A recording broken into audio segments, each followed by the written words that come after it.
بدہ دست یقین ہے دل بدست شاہ جیلانی کہ دست او بود اندر حقیقت دست یزدانی امیری دستگیری غوث اعظم قطب ربانی حبیب سید عالم زہ محبوب سبحانی نشان شان بے چونی بیان سر مکنونی بصیرت مثل پیغمبر بصورت مرتضی ثانی جناب پیر سا اب کوئی آقا ہو نہیں سکتا جناب پیر سا اب کوئی آقا ہو نہیں سکتا یہ وہ آقا ہے جن کا مثل پیدا ہو نہیں سکتا جناب پیر نے ذمہ لیا ہے پردہ پوشی کا غلام ان کا کسی صورت سے رسوا ہو نہیں سکتا گر نہ ملتا درے محبوب سبحانی مجھے گر نہ ملتا درے محبوب سبحانی مجھے کوستی رہتی قیامت تک یہ پیشانی مجھے اے جہنم جلتے جلتے ٹھنڈے دل سے غور کر اے جہنم جلتے جلتے ٹھنڈے دل سے غور کر کیا بچا سکتے نہیں محبوب سبحانی مجھے ان کے پیچھے جا رہا ہوں میں خدا کے سامنے ان کے پیچھے جا رہا ہوں میں خدا کے سامنے کتنی مشکل راہ میں اور کتنی آسانی مجھے کتنی مشکل راہ میں اور کتنی آسانی مجھے السلام علیکم ورحمۃ اللہ وبرکاتہ اس سے قبل کہ میں اپنی بات کو آگے بڑھاؤں تمہیدی طور پہ یہاں جو یہ بات کی گئی ہے کہ ان کے پیچھے جا رہا ہوں میں خدا کے سامنے کتنی مشکل راہ میں اور کتنی آسانی مجھے یقیناً یہ عقیدہ بھی ہے اور یہ یقین بھی ہے اور یہ عین احادیث کے مطابق ہے یہ جو عاشق غوث اعظم نے شاعر نے بات فرمائی ہے یہ عین حدیث کے مطابق ہے کہ ان کے پیچھے جا رہا ہوں میں خدا کے سامنے کتنی مشکل راہ میں اور کتنی آسانی مجھے اے جہنم جلتے جلتے ٹھنڈے دل سے غور کر کیا بچا سکتی نہیں محبوب سبحانی مجھے یہ عین حدیث کے مطابق ہے اور جب یہ شعر دہرا رہا تھا حدیث شریفہ ذہن میں آئی ہے صحیح احادیث کے ذخیرے میں یہ بات موجود ہے کہ رسول پاک علیہ الصلوۃ والتسلیم ارشاد فرماتے ہیں رسول پاک فرماتے ہیں کہ روز قیامت اللہ تبارک و تعالیٰ کی بارگاہ میں مجادلہ ہوگا اللہ کے محبوبین اللہ کے اولیاء اللہ سے مجادلہ کریں گے ما مجادلۃ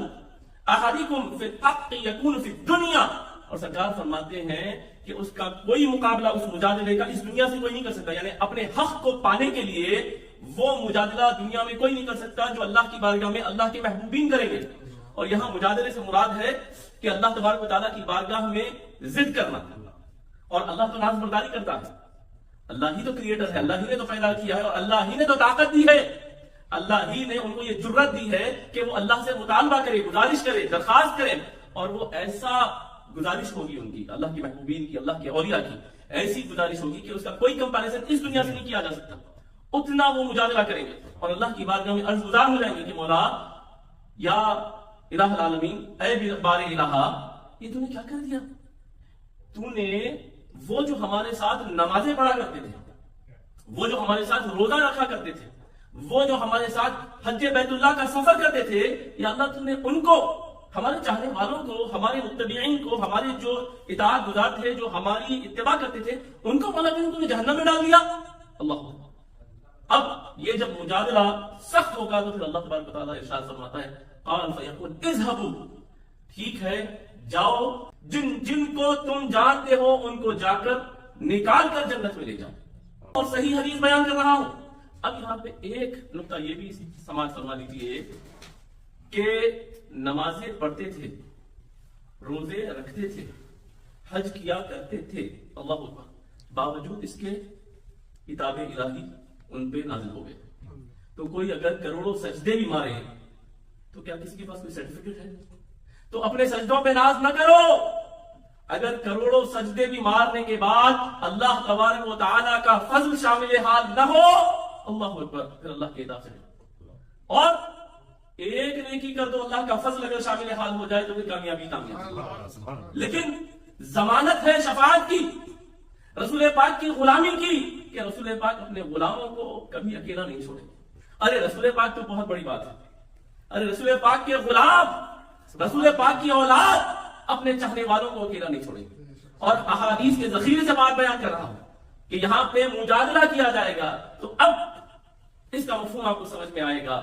کہ ان کے پیچھے جا رہا ہوں میں خدا کے سامنے کتنی مشکل راہ میں اور کتنی آسانی مجھے اے جہنم جلتے جلتے ٹھنڈے دل سے غور کر، کیا بچا سکتے نہیں محبوب سبحانی مجھے۔ اور غوث اعظم اس ذات کا نام ہے جو سلطان الاولیاء ہے، جو غوث الاعظم ہے۔ اب یہاں پہ ایک بات یہ بھی ہے کہ بھائی غوث الاعظم کہہ دیا گیا تو پھر کیا مولا علی سے بھی اونچے ہیں؟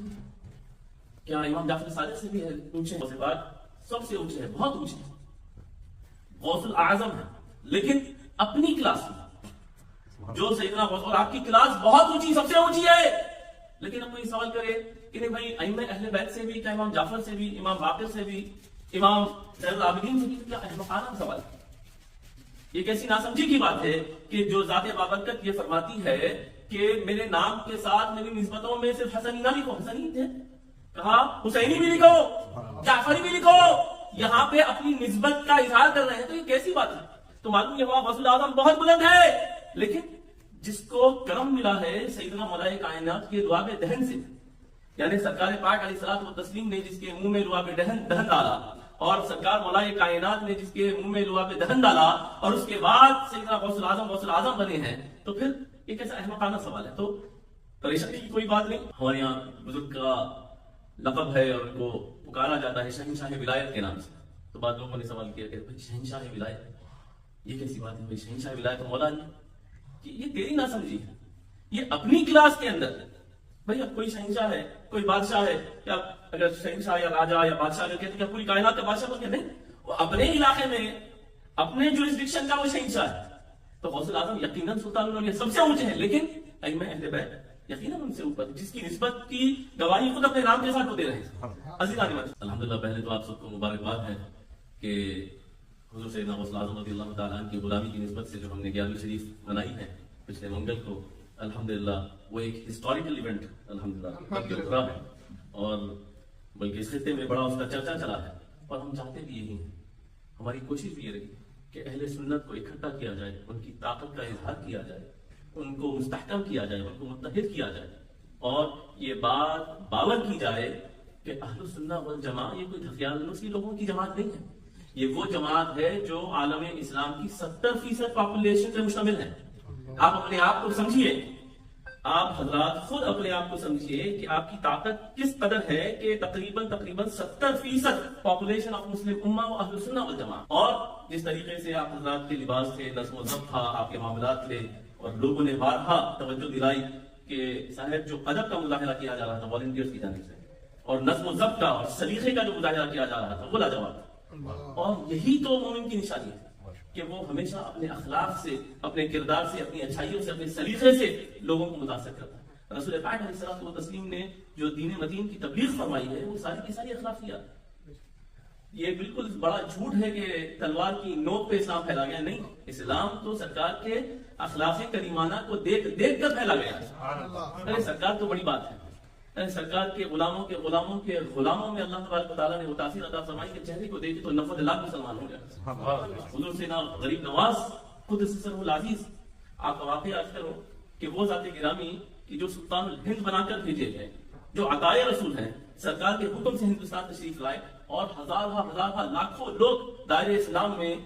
حلقہ بگوش اسلام ہو رہے ہیں، لیکن ایک شخص آپ کے پاس آتا ہے اور آپ کہتا ہے یا سیدنا غریب نواز، آپ کے جو مرید ہیں، مرید خاص حضرت قطب الدین بختیار کاکی، دلی کی سرزمین پہ جو مقیم ہیں، ان کا مرید ہے سلطان وقت جو دلی کی تخت کے اوپر بیٹھا ہوا سلطان ہے ہندوستان کا، وہ آپ کے مرید خاص کا مرید ہے۔ میرے زمین کے پٹے کا یہ فلاں مسئلہ ہے، اور میں حق بجانب ہوں اس کیس کو فائل کرنے میں، پٹیشن ڈالنے میں، اگر آپ کی ریکمنڈیشن ہو جائے تو یہ میرا حق مجھے مل جائے گا۔ آپ اجمیر شریف میں ہیں اور جانا ہے دلی، اور حضور غریب نواز کا عالم یہ ہے کہ جس کے اشارے پہ اولیاء اللہ دوڑ کے آئے، سلطان وقت خود دوڑ کے آ جائے، آپ نے فرمایا ٹھیک ہے، رستے سفر مار دے حضور سیدنا غریب نواز۔ اور یہ تعلیمات کس کی ہے؟ رسول پاک علیہ الصلوۃ والتسلیم کی تعلیمات۔ اب دلی تشریف لے جاتے ہیں، طلب کیا حضور قطب الدین بختیار کاکی کو، جو کہ فائل کے بسا بزرگ اللہ کے ولی مقرب بندے، دوڑے آئے، بولے حضور میرے شیخ، میرے پیر، میرے استاد، میرے سرکار، میرے آقا، میرے مولا، آپ تشریف لائے، حکم فرمائیے۔ آپ نے شاید فرمائی یہ جو شخص میرے ساتھ آیا ہے، میرا ہم سفر ہے، جس نے میرے ساتھ سفر کیا ہے، وہ اس کا ایک مسئلہ ہے پٹے کا یا زمین کا، اس مسئلے کے حل کے لیے جو سلطان ہے وہی اگر اجازت دے تو کام ہو جائے گا، یہ نچلے سطح پہ کام نہیں ہوگا۔ تو اپنے بھائی سرکار آپ اتنی سی بات کے لیے اتنی زحمت فرمایا، اتنا لمبا سفر طے کیے ہیں، آپ دلی تک تشریف لائے ہیں، آپ حکم فرماتے تو سلطان خود حاضر ہوتا آپ کے پاس، یا اپنے وزیر کو بھیج دیتا، قاصد کو بھیج دیتا، آپ کی زحمت فرمایا مجھے طلب کر لیتے، میں حاضر ہو جاتا۔ تو آپ نے فرمایا بات اس کی نہیں ہے، یقیناً میں تو اجمیر شریف سے بیٹھ کر میں حکم صادر کرتا تو تم یقیناً اس کی پیروی کر لیتے، لیکن بات وہ نہیں ہے۔